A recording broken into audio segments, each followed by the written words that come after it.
ہمارے بر صغیر میں انسانوں کو خدا بنا دیا ہے لوگوں نے، تو جس نے ان کو پیدا کیا اس کو چھوڑ کر ان پر توکل کیے بیٹھے ہیں جن کو زندگی بھی اللہ نے دی اور پیدا بھی اللہ نے کیا اور موت بھی اللہ نے دی اور موت کے بعد اٹھانے والا بھی ان کو اللہ ہے، تو اس سے کیوں نہ مانگیں؟ تو اس لیے آپ نے فرمایا کہ یہ سب سے اعلیٰ دو چیزیں ہیں جو اللہ نے انسان کو عطا فرمائی ہیں، اللہ پر توکل و توکل علی الحی الذی لا یموت۔ کیا آیت ہے؟ اس پر توکل کر جو ہمیشہ زندہ ہے اور موت سے پاک ہے، سب کی نفی کرتے چونکہ باقی سب پر تو موت ہے۔ وتوکل علی الحی، توکل علی اللہ نہیں کہا، وتوکل علی الحی، زندہ پہ توکل کر۔ اور کون سا زندہ؟ زندہ تو میں بھی ہوں، آپ بھی ہیں، الذی لا یموت، جو موت سے پاک ہے۔ وسبح بحمدہ، اسی کی تسبیح پڑھ، اسی کو یاد کر۔ وکفیٰ بربک بذنوب عبادہ خبیرا بصیرا، اور تیرا رب تمہاری غلطیاں، تمہاری کوتاہیاں سب جانتا ہے، سب دیکھتا ہے۔ تو یقین ایسی دولت ہے کہ جو انسان کو انسانوں سے بے نیاز کر دیتا ہے اور اس کی نظر اللہ پر اور اس کے خزانوں پر چلی جاتی ہے، تو وہ آزاد ہو جاتا ہے۔ جس کا یہ ہو کہ فلاں میری مدد کرے گا، فلاں میری مدد کرے گا، کوئی زندہ کو پکار رہے ہیں، کوئی مردہ کو پکار رہے ہیں، تو اس آیت میں ان سب کی اللہ نفی کر رہا ہے۔ اسی پر بھروسہ کر جو موت سے پاک، زندہ ہے اور موت سے پاک۔ تو اس میں آدم علیہ السلام کی نسل میں جتنے آ گئے، جس مرتبے کے آ گئے، سب کی نفی ہو۔ پھر اللہ کا یقین ایسی دولت ہے کہ براہ راست اللہ کے خزانوں سے اس کا رابطہ ہو جاتا ہے۔ اس کو کسی پیر فقیر کو نہیں پکارنا پڑتا، وہ جو پیروں فقیروں کو دیتا ہے وہ اس کے ساتھ جڑ جاتا ہے۔ اللہ ہی ایک ایسی ذات ہے جس کے خزانوں کی انتہا کوئی نہیں، باقی جس نے بھی دینا ہے تو کہیں سے لے کے ہی دینا ہے۔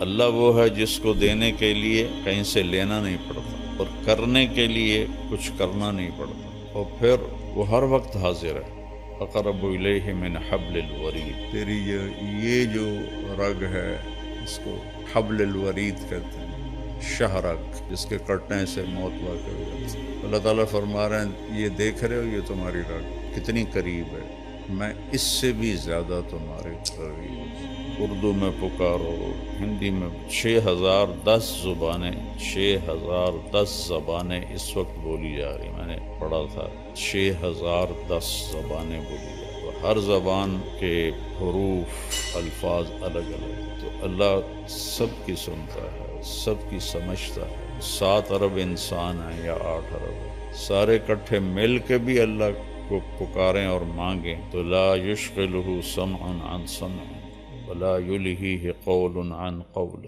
کہ اس کو کسی جگہ بھی یہ مشکل نہیں پڑتی کہ ایس کی آنکھیں ایس کی آنکھیں۔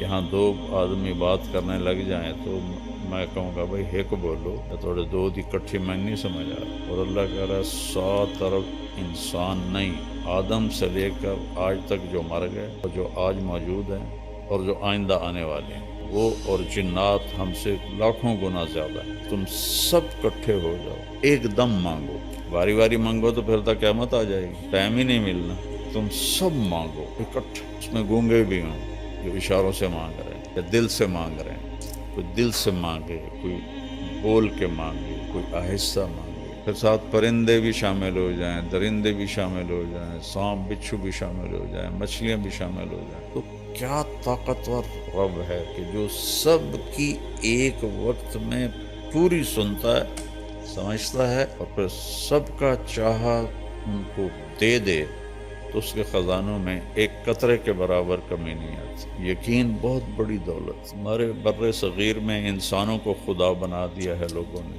تو جس نے ان کو پیدا کیا اس کو چھوڑ کر ان پر توکل کیے بیٹھے ہیں جن کو زندگی بھی اللہ نے دی اور پیدا بھی اللہ نے کیا اور موت بھی اللہ نے دی اور موت کے بعد اٹھانے والا بھی ان کو اللہ ہے، تو اس سے کیوں نہ مانگیں؟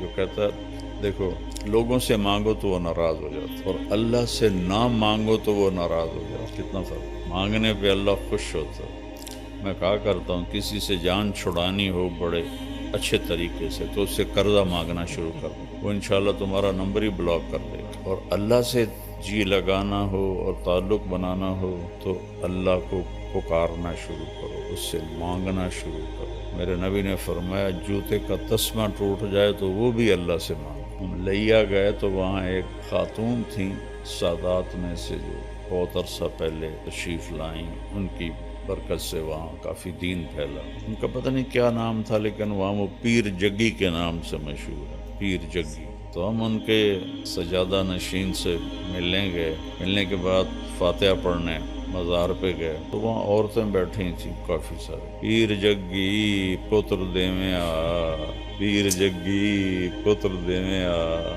یہ اب ہمارے ساتھ ہے نا کھبیاں والا، وہاں ایک ہوتا تھا اللہ بخش، ہماری برادری کا تھا، رشتہ دار نہیں تھا۔ تو میں تو لمبے سے آ رہا تھا تو میں نے دیکھا وہ اپنے باغ میں درخت کے نیچے، آم کے درخت کے نیچے بیٹھا تھا۔ میں نے گاڑی روک لی، میں جا کے ملا، بڑا خوش ہویا۔ طارق میاں بندہ تو بڑا چنگا ہے پر تو وہابی ہو گیا۔ میں کہ میں تو نہیں وہابی ہویا، تینوں کیا آکھیا؟ میں کہ وہابی کون ہوندے کہ جڑے پیراں نو نہ منن؟ میں کہ میں تو آپ مرید ہاں قادریہ سلسلے چ، پیراں نو منے نہ، پر میں نا پیر پتر نہیں دیندے، پتر اللہ دیندا۔ یہ تا گل ہوئی، پیر بھی پتر دیندے، انہاں دا کوٹا ہوندا اللہ کول، اس کوٹے چوں لے کے تے او دیندے۔ اتنی اللہ سے نا آشنائی ہے، اتنی اللہ سے بیگانگی ہے، نہ قرآن پڑھتے ہیں نہ نبی کی زندگی پڑھتے ہیں۔ یہ اولیاء کرام کی کتابیں لکھی ہوئی ہیں جن کی کوئی سند کوئی نہیں، جن کی کوئی ثبوت کوئی نہیں، ان کی جھوٹی سچی کرامتیں، اسی پر ہی سارا کچھ ہوا۔ راجہ صاحب بتا رہے تھے کہ ایک جگہ جمعہ پڑھنے گئے تو خطیب صاحب مسجد بھری ہوئی تقریر کر رہے تھے کہ ایک شیخ عبدالقادر جیلانی رحمۃ اللہ تعالی علیہ کا مریدنی کا بیٹا فوت ہو گیا۔ تو وہ آئی کہ حضرت میرا تو بیٹا فوت ہو کے میں تو واپس لے دے۔ انہوں نے فرمایا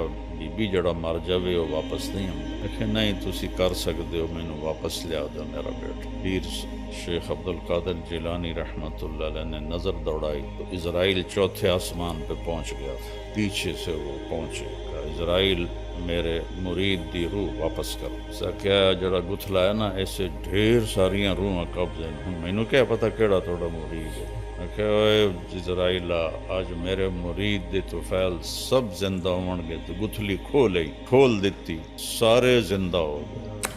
جہاں ایسے خطیب بات کر رہے ہیں لوگ سبحان اللہ کہیں، کہاں گیا ایمان، کہاں گیا یقین؟ اس لیے اللہ کے نبی نے کہا کہ یقین سے بڑھ کر اللہ نے کوئی نعمت نہیں دی، عافیت سے بڑھ کر اللہ نے کوئی نعمت نہیں دی۔